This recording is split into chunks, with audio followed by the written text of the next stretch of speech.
council tax has gone through the roof. You shop. You'll know this. Mrs. P will know this. My wife says to me every day, I can't believe how much we're spending on food, just going to the supermarket. I don't know whether we live in a different world. Britain is losing jobs, money and hope.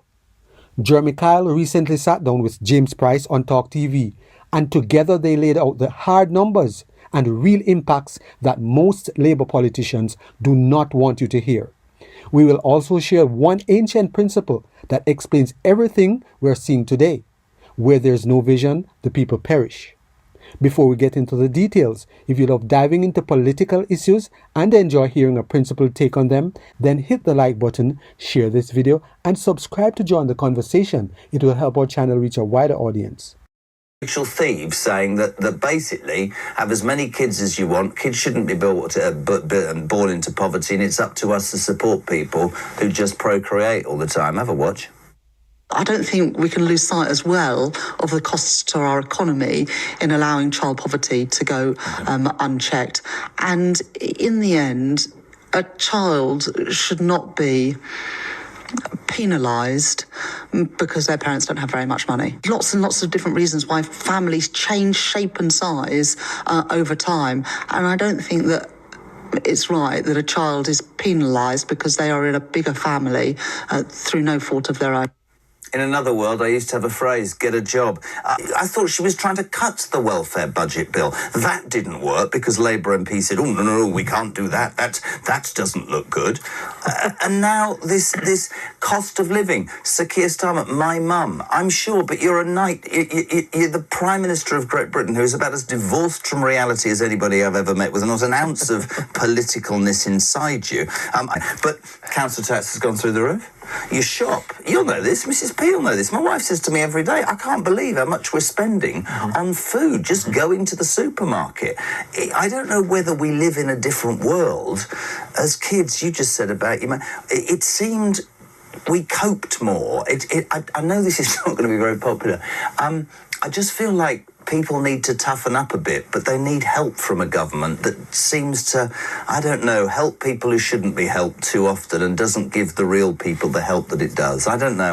No, you're completely right. I think the problem is that the socialist mindset, to get really political about this, is that this government should do all of this stuff, right? It's bad if you look after your own kids because that's unfair to other kids that don't get looked after so much. The government should expand and do all of these sorts of things. And the problem with that is it never does any of that stuff very well. So you look at it, people are struggling, people can't afford things. Okay, well, we'll take some more money from the rich and we'll subsidise the poor. Well, then the rich leave, exactly as you're saying. When more rich people leaving... And how much does that cost the exchequer? Exactly. So those of us who are left, taxes go up even more. And you get into this doom spiral that I'm afraid when you look at the amount of money that we're borrowing, the debt that's piling up, and that debt that gets bigger all the time, you end up paying more interest on that debt every year. And the proportion of money that you've got increases every year. So it starts to become not just a doom spiral. What's the metaphor going to be? That massive boulder in Indiana Jones, right? And eventually it's going to squash us if we're not careful. All the rich people go, all the third world people from different cultures come in that can't speak in English and won't work anyway come along, all the other Brits who aren't bothering to work are getting benefits,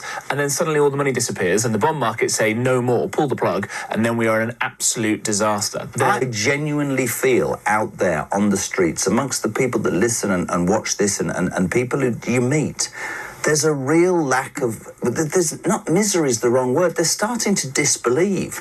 They're starting to look at what's bad about this country, what's going to go wrong on a daily basis, how, as I said, we favour the criminal over the victim, the illegal immigrant over the hard-working person who's paid their stamp. I saw a clip on social media and this guy just said, what's the point? I'm 65, I've worked all my damn life and I feel I am at the back of the queue. This two-child benefit cap next week, to me, is something we have to keep talking about. It's very unpopular with some, but I'm going to have the debate repeatedly. I want to know from you guys this morning the real cost of living for you right now. That shop, those bills, what have you had to drop? What have you had to cut back on? Morning, Jez is joking. Jez, I'm one of the few people who still does 5 days a week in the office, which means I save money as I don't heat my home during the day, but it also means seeing colleagues on team calls wrapped in blankets who work from home and don't spend any money. Yeah, Steve, get that now.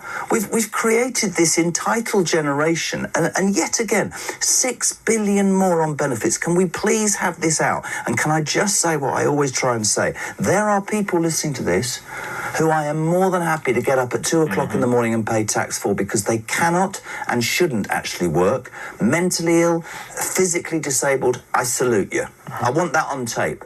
But I'm sorry, if we're not going to be honest, there's no point in doing this. There are people who are lazy and entitled and have no intention of going to work. And you're going to tell me, Rachel Reeves, about another black hole, and you're going to tell me about how the finances of this country are on its backside, and yet you're spending $6 billion more on benefits. Is that going to go to the real people? Because my concern is always the people who actually maybe have never turned to the welfare state, Jay, right? And then they turn to it and they get nothing. They get nothing because it's paying out billions of pounds a year to people who are taking advantage of the system. Right. Everybody who... I completely agree with your sentiments, by the way, that there are people out there that we should look after, and we do look after very well, and we could do even better if we spent that money more wisely. And so everybody who cares about looking after those people who can't look after themselves, a deep British idea, deep Christian idea that we should all go for, you should care even more then about the amount of money that's going to people who don't deserve it, because it means that those people who really do need it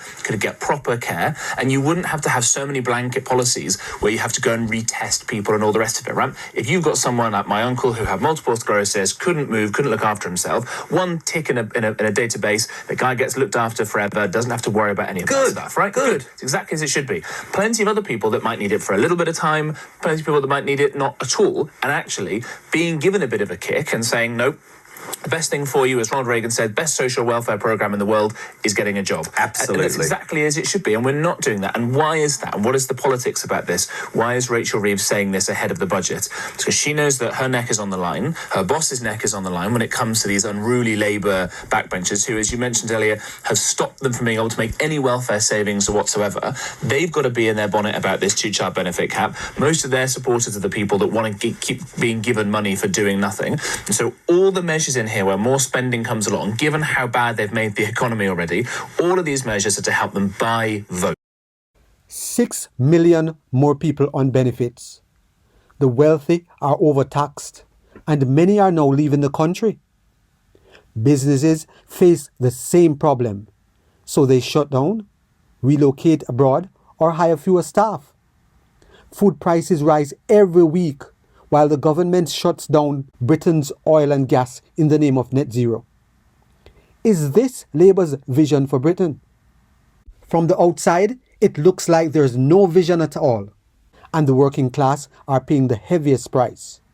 Policies appear to be made up on the spot or forced through by rigid ideology. A wise ancient leader warned us centuries ago, where there's no vision, the people perish. We are watching that truth play out in Britain today.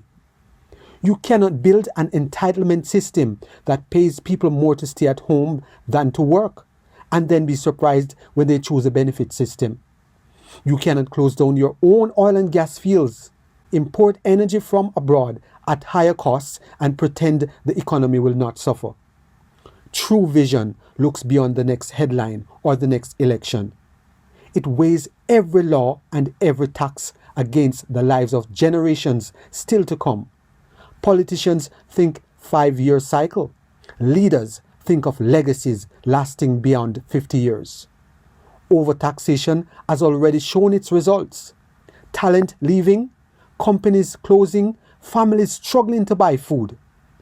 Labour's focus stays locked on the groups they believe will keep them in power, while the working class British people are forgotten. Real leadership demands a clear picture of growth, policies that reward work, wages that let people stand on their own feet without state support, and the common sense decision to produce our own affordable energy so prices finally come down. Britain stands at a crossroads with two choices. One has no vision, just higher taxes, more benefits, closed energy fields, and lower living standards for the working class. The other choice is real vision, growth that lasts, work that pays, energy independence with our own oil and gas, and building a country our children will thank us for building. Where there's no vision, the people perish. Where there's vision, the nation prospers. The future is being written today. Let ours be written by those who still believe that true vision matters. If you refuse to let Britain perish, share this video right away.